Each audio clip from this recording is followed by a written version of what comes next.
우리 일남신도 여러분들의 찬양 감사합니다. 오늘 봉독한 다니엘 2장 20절로 23절까지의 말씀을 가지고 그리스도인의 성품 지혜란 제목으로 하나님의 말씀 선포합니다. 한번 따라서 합시다. 그리스도인의 성품 지혜. 사람들은 누구나 오래된 것을 자랑하고 싶어 합니다. 어느 날 정치인과 엔지니어 그리고 의사 이 세 사람들이 모여서 자신들의 직업이 가장 오래되었다고 자랑을 합니다. 의사가 먼저 이야기합니다. 성경에 아담과 하와 이야기가 나올 때 뱀이 등장하는데 분명히 그 뱀은 아담과 하와를 물었을 것이고, 그런데 아담과 하와가 살아있는 것은 당시에 의사가 있었기 때문에 치료해 주어서 살아있을 것이다, 이렇게 이야기합니다. 그러자 엔지니어가 이어서 이야기합니다. 하나님이 혼란 가운데에서 흙으로 사람을 빚어 만드셨고 또 모든 세계를 창조하셨으니 이 엔지니어, 하나님이 세상을 만드신 이 엔지니어가 더 오래되었다. 그러자 정치인이 이야기합니다. 하나님이 창조하시기 전 그 혼란의 시기, 혼란은 누가 만듭니까? 그러자 정치인이 가장 오래된 것 같다는 생각을 하게 됩니다.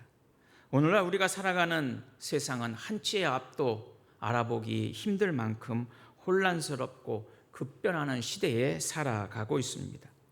수많은 정보가 쏟아지고 그리고 가치관이 흔들리는 사회에서 우리가 어떻게 하면 정말 올바른 삶을 살아갈 것인가? 어떻게 하면 우리가 참된 신앙인으로 살아갈 수 있을까? 끊임없이 우리는 질문을 던지고 고민하며 살아가지요. 오늘 본문은 다니엘의 이야기입니다. 특별히 오늘 2장의 말씀은 우리가 2장 맨 앞에 보면 바벨론의 왕 느부갓네살 왕이 꿈을 꾸게 됩니다. 그런데 그 꿈이 너무나도 희한해서 그 꿈을 해석하는 자에게 많은 상을 주겠다고 합니다.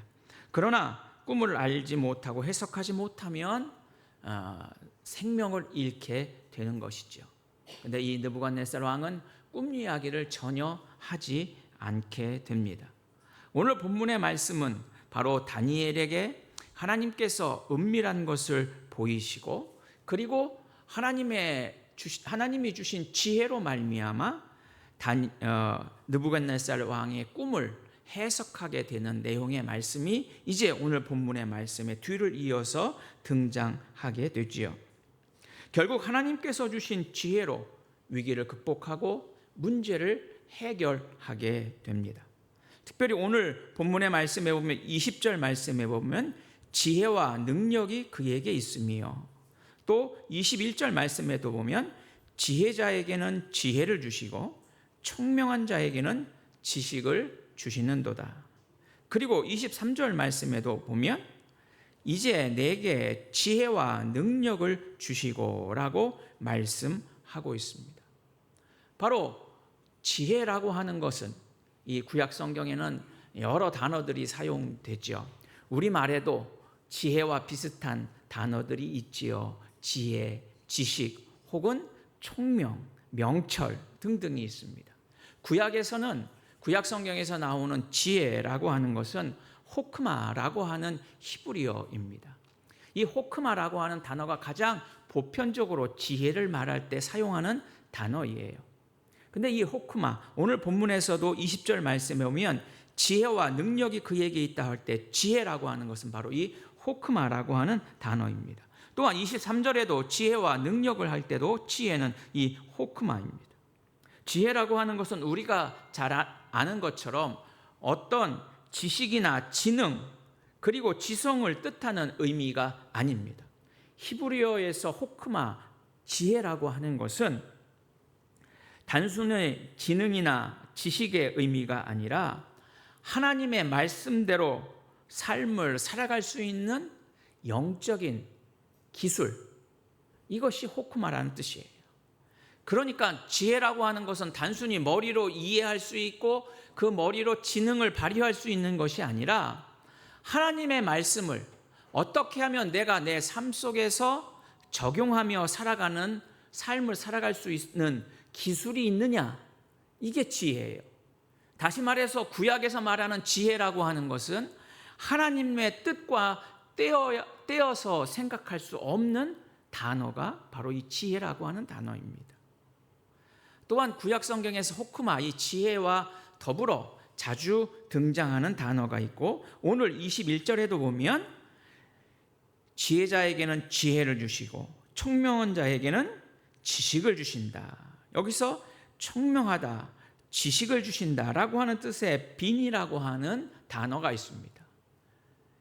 우리가 교동문에서 함께한 잠언에서도 보면 지혜와 명철을 주시고 지혜와 총명이란 단어, 그래서 지혜는 호크마, 명철, 총명은 이 빈이라고 하는 단어입니다. 이 빈이라고 하는 단어는 뭐냐? 어디 사이에라고 하는 의미를 지니고 있는 것과 어근이 같아요. 그래서 뭐냐? 총명하고 명철이 있는 것은 어떤 둘 사이에서 어떻게 무엇을 선택하고 어떻게 살아가야 할까를 아는 것이 총명한 거예요. 무슨 얘기냐? 1 더하기 1이 2고 2 곱하기 2가 4라는 그러한 지능적인 부분이 아니라 하나님의 말씀과 세상의 권세 사이에서 우리가 어떻게 살아갈 것인가를 아는 것, 그것이 총명한 거예요. 하나님의 뜻과 제 가운데서 하나님이 원하시는 사명과 내 욕심과 이기심 사이에서 내가 어떻게 하나님의 뜻을 이루며 살아갈 것인가. 그래서 오늘 본문에 나오는 지혜, 총명이라고 하는 이 두 단어는 한마디로 표현한다면 하나님의 눈으로 세상을 볼 수 있는 능력을 가지고 세상이 아니라 하나님의 뜻 가운데에서 하나님의 뜻을 선택하며 살아가는 기술, 이것이 바로 지혜입니다. 오늘 새벽에 솔로몬의 기도 이야기를 드렸습니다. 솔로몬은 듣는 마음을 원했습니다. 듣는 마음이 있을 때 지혜가 발동하게 됩니다. 그래서 선과 악을 구별하는 지혜가 생기게 되지요. 바로 지혜라고 하는 것, 총명이라고 하는 것은 성경에서 무엇이냐? 하나님의 뜻을 분별할 수 있는 것, 그리고 하나님이 기뻐하시는 하나님의 뜻대로 세상과 악을 선택하는 것이 아니라 하나님의 뜻을 선택하는 기술, 바로 이것이 지혜인 거예요. 그렇기 때문에 성경에서 말하는, 특히 구약에서 말하는 지혜라고 하는 것은 우리의 행위와 아주 밀접하게 연관됩니다. 다시 말해 그냥 머리로 생각하고 이해하고 결정하는 수준이 아니라 삶으로 적용하고 삶으로 살아가는 것이 지혜라고 하는 것이지요. 자, 그렇다면 과연 우리에게는 하나님이 기뻐하시는 지혜의 삶이 있는가 하는 거죠. 어떻게 하면 우리가 하나님이 기뻐하시는 지혜의 삶을 살아갈 수 있을까요? 오늘 성경에서는 다니엘을 통해서 지혜의 삶을 보게 됩니다. 지혜로웠던 다니엘은 당시에 왕을 제외하고는 최고의 권력의 자리에까지 올라가게 됩니다. 참된 지혜는 어디에 있느냐? 그것은 자신이 가지고 있는 기술과 능력에 있지 아니하고 하나님을 인정할 때 우리는 참된 지혜의 삶을 살아갈 수 있다는 것이지요. 오늘 20절 말씀에 보면 다니엘이 말하되 영원부터 영원까지 하나님의 이름을 찬송할 것은, 하나님을 찬송할 근거가 있다는 거예요. 하나님을 찬송할 근거가 뭐냐? 하나님을 찬양해야 되는, 하나님을 찬송하는 근거를 이야기합니다. 20절 이제 하반절이에요. 그 근거가 뭐예요? 지혜와 능력이 그에게 있습니다. 우리가 하나님을 찬양하는 이유가 있어요. 그 찬양의 근거가 뭐예요? 바로 내가 살아가는 지혜와 능력이 하나님께로부터 말미암는다는 것입니다. 그 하나님의 지혜와 능력은 21절에 보면 어떻습니까? 때와 계절을 바꾸시고 왕들을 폐하시고 왕들을 세우시고 지혜자에게는 지혜를 주시고 총명한 자에게는 지식을 주신다는 것이죠. 바로 내가 실력이 있고 능력이 뛰어나고 내가 지혜로워서 세상을 살아갈 수 있는 힘이 있는 것이 아니라 하나님께서 나에게 지혜와 능력을 주심으로 내가 지혜로운 삶을 살아갈 수 있음을 바로 이 다니엘은 고백하고 있는 것입니다. 혼란한 세상은 마치 힘 있는 자들이나 눈에 보이는 환경이 세상을 움직이는 것처럼 우리는 생각합니다.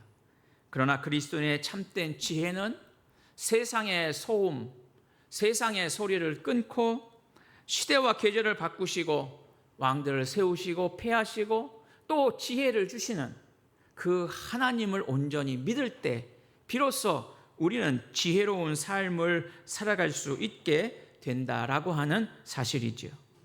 바로 하나님이 역사의 주관자가 되시고 세상을 바꾸시고 세상을 변화시키시고 이 역사의 주인이 되시는 하나님만을 온전히 믿을 때 우리는 바로 하나님이 주시는 지혜의 삶을 살아가게 되는 것입니다.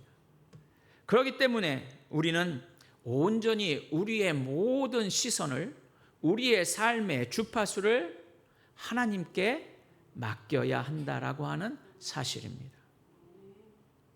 여러분들은 여러분들의 관심과 여러분들의 모든 것을 어디에 맞추어 살아가고 있습니까? 몸이 병약한 사람은 내 최고의 관심은 건강입니다. 경제적으로 어려운 사람은 내 최고의 관심은 물질일 것입니다. 반면에 내가 무언가를 이루고 그리고 내게 능력이 있다라고 하는 사람에게는 최고의 관심이 내가 이루고자 하는 성취에 있을 것입니다. 그러나 우리 믿음의 사람들의 최고의 관심은 역사의 주관자가 되시는 창조주 하나님을 바라보고 하나님께 우리의 주파수를 맞추고 살아갈 때 하나님이 주시는 지혜와 능력을 힘입고 믿음으로 승리하는 삶을 살게 되는 줄로 믿습니다. 두 번째로 지혜를 하나님께부터 지혜를 받은 지혜와 총명을 얻은 다니엘은 하나님을 이렇게 고백합니다. 22절에 보면 뭐라고 고백합니까? 그는 깊고 은밀한 일을 나타내시는 분이시다는 거예요. 깊고 은밀한 일을 나타내십니다. 우리 인간의 지혜로 알 수 없는 일을, 우리 인간의 지혜로는 이해할 수 없는 그 은밀한 일을 하나님께서는 나타나시고 행하시고 그리고 그 일을 주관하시는 분이시라고 하는 것이죠. 그래서 그 하나님의 은밀한 일을 알기 위해서 필요한 것이 뭐예요? 바로 하나님이 주시는 지혜라고 하는 것입니다. 여러분, 예수 그리스도를 믿지 않는 수많은 사람들이 있습니다. 그러나 우리는 예수 그리스도를 믿는 하나님의 자녀들입니다. 우리가 어찌 하나님을 믿는 자가 되었습니까? 그것은 바로 하나님께서 우리에게 지혜를 주셨기 때문입니다. 하나님이 창조주이시고 예수께서 우리를 위해 십자가에 죽으시고 부활하신 그리스도 되심을, 그리고 지금도 끊임없이 성령으로 우리 가운데 인도하시는 성령의 인도하심을 믿는 지혜를 우리에게 주셨기에 우리는 주님을 믿고 살아가게 되는 것이죠. 인간은 아무리 지혜롭다 해도 눈앞의 현실과 과거의 경험만을 토대로 판단할 수밖에 없습니다. 저는 토요일만 되면 늘 확인하는 게 있습니다. 그것은 주일날 날씨입니다. 어제까지만 해도 12시에 정오부터 비가 온다고 예보되어 있었습니다. 그런데 감사하게도 오늘 오후 3시 넘어서나 잠깐 비가 온다고 하더라고요. 여러분, 저에게는 경험이 없습니다. 그러나 그 놀라운 경험이 축적된 기상청에서 알려주는 소식을 듣고 어떻게 하면 비를 피할까? 어떻게 하면 예배드리는 교인들이 왔을 때 좋은 예배 환경을 만들어 놓을까 고민하게 되지요. 인간은 끊임없이 유한한 존재이기 때문에 자신이 가지고 있는 경험, 내 지식을 끊임없이 동원하려고 합니다. 그러나 하나님은 아주 깊고 은밀한 놀라운 일을 우리에게 보여주셨습니다. 예수 그리스도를 이 땅에 보내주셨고 예수 그리스도로 말미암아 우리가 구원 얻은 하나님의 백성으로 살아가게 하셨죠. 하나님은 깊고 은밀한 일을 나타내시는 것뿐만이 아닙니다. 22절 말씀에 보면 어두운 데에 있는 것을 아시며 또 빛이 그 가운데 그와 함께 있다고 다니엘은 고백합니다. 우리는 어두움에 있으면 그 어느 것도 알아볼 수가 없습니다. 어두움에 반드시 필요한 것이 있습니다. 그것이 빛이죠. 바로 하나님이 빛이 되심을 고백하고 있습니다. 영적인 혼란을 돌파할 수 있는 지혜는 우리의 머리에서 나오는 것이 아니라 하나님의 깊고 은밀한, 그리고 하나님이 우리에게 주시는 지혜로 말미암아 하나님의 뜻을 분별할 수 있고, 그리고 우리가 하나님이 주시는 지혜로 살아갈 때 우리는 혼란과 어려움을 이겨내는 믿음의 삶을 살아가게 된다라고 하는 것이지요. 그렇기 때문에 은밀한 것을 나타내시고 어두운 데서도 빛이 되시는 하나님 앞에 우리가 무릎을 꿇고 기도할 때 하나님께서는 내가 생각하는 것보다도 더 귀하신 뜻을 알려주시고 깨닫게 하시고, 내가 알지 못하는 빛이 없는 어두움 속에서도 하나님이 빛이 되어 주셔서 우리가 그 빛을 따라 살아가는 믿음의 삶을 살게 되는 줄로 믿습니다. 그리스도인에게 하나님이 위로자가 되시고 지혜가 되시는 이유는 바로 하나님께서 우리에게 더 깊고 은밀한 하나님의 놀라운 사명을 맡겨 주셨기 때문입니다.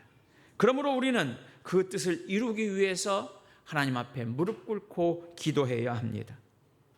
하나님은 인간의 계산을 뛰어넘는 하늘의 분별력과 그리고 하나님의 지혜의 방법을 통해서 세상의 지식을 매달리는 것이 아니라 하나님이 주시는 지혜로 세상을 이기며 살아가는 복된 삶으로 우리를 인도해 주실 줄로 믿습니다.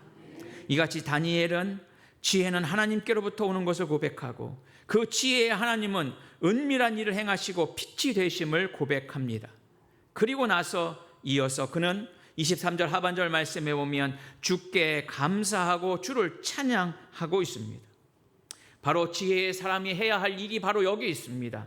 지혜의 사람은 감사의 찬양과 삶의 순종으로 살아갈 수 있어야 한다라고 하는 것이죠.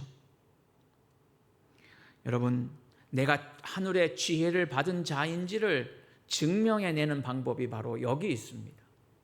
그것은 바로 내가 하나님이 주신 지혜로 살아가는 자인 것을 증명하는 방법은 두 가지입니다. 바로 감사의 삶을 살아가는 것입니다. 두 번째는 바로 하나님의 말씀에 순종하는 삶입니다. 내가 하늘의 지혜를 구하지 않고 이 땅의 지혜로 살아갈 때 우리는 감사를 잃고 살아가게 되는 것입니다. 왜요?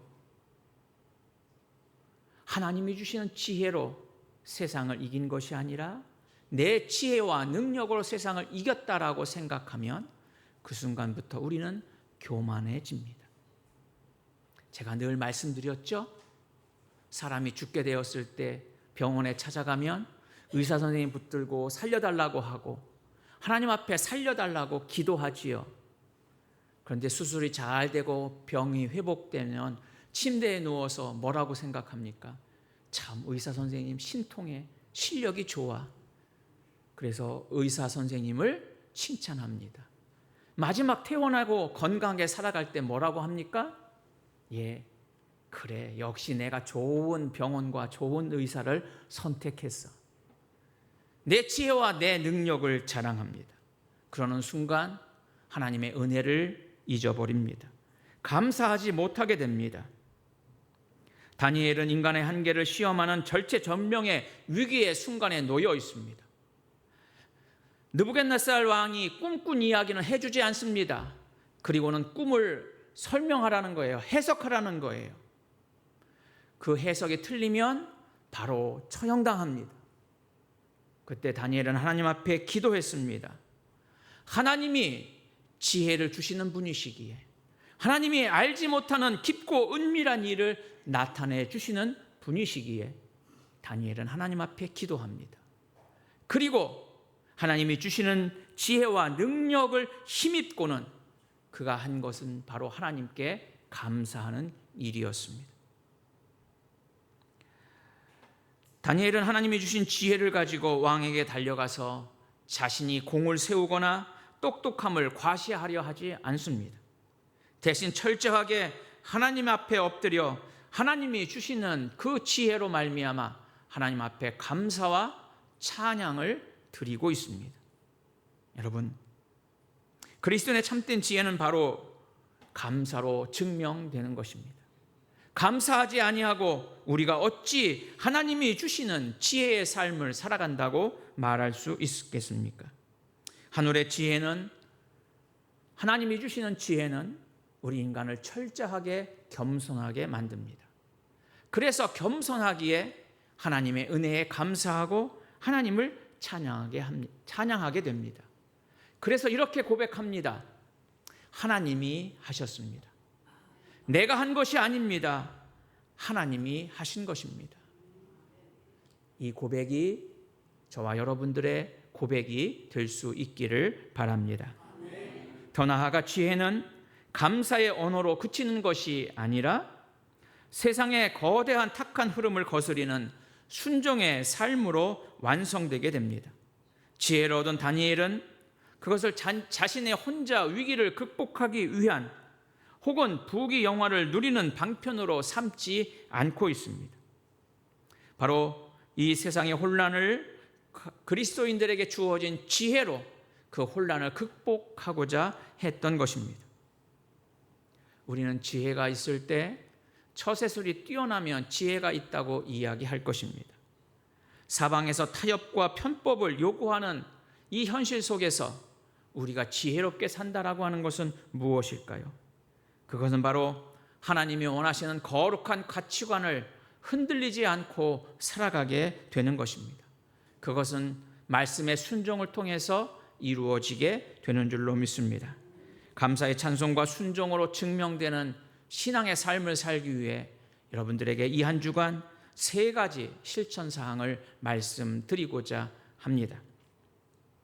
지난주에는 4가지 훈련을 말씀드렸는데 기억나시는지 모르겠어요. 오늘 3가지 훈련 방법입니다. 첫 번째로는 감사의 실천입니다. 내가 똑똑해서, 내가 능력이 있어서 문제를 해결한 것이 아니라 하나님이 하셨습니다. 이렇게 끊임없이 감사를 실천할 수 있는 여러분들의 복된 한 주간의 삶이 될 수 있기를 바랍니다. 사람들은 누구나 내 뜻이 관철되기를 소망하며 살아갑니다. 그러나 하늘의 지혜를 가진 사람은 내 뜻이 관철되는 것을 포기하고 하나님의 뜻을 이루기 위해 살아갑니다. 그래서 시간이 지나면 이렇게 고백합니다. 하나님이 하셨습니다. 하나님이 일하셨습니다. 감사의 실천을 행하는 한 주간의 삶이 될 수 있기를 바랍니다. 두 번째는 순종의 실천입니다. 세상은 끊임없이 우리에게 타협을 요구하며 우리를 유혹합니다.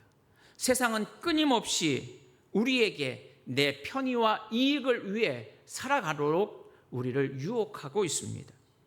그러나 하나님의 뜻을 분별하는 지혜의 사람은 바로 이 불의와 타협하지 않는 삶을 살아가는 것입니다. 바로 불의와 타협하지 않는 것을 우리는 거룩한 거절이라 이렇게 말할 수 있습니다. 바로 거룩한 거절을 하는 것, 그 거룩한 거절을 통해서 하나님의 뜻을 내 삶에 이루어가는 것, 그것이 한 주간에 우리가 행해야 할 순종의 실천인 것이지요. 마지막으로 3번째는 사랑의 실천입니다. 하나님이 주신 지혜로 나를 위해서, 내 유익을 위해서, 내 평안함을 위해서 살아가는 것이 아니라 다니엘이 하나님이 주신 지혜로 공동체를 구하고 그리고 이스라엘 백성들을 구원한 것처럼 하나님이 주시는 지혜를 사랑의 실천을 통해서 우리의 이웃들을 구하고 이웃들을 사랑하며 살아가는 여러분들의 복된 한 주간의 삶이 될 수 있기를 바랍니다. 감사의 실천, 순종의 실천, 사랑의 실천을 통해서 하나님이 주시는 지혜가 충만한 참된 그리스도인임을 증명하며 믿음으로 살아가는 여러분들의 복된 삶이 될 수 있기를 주의 이름으로 축원해 드립니다. 기도합시다.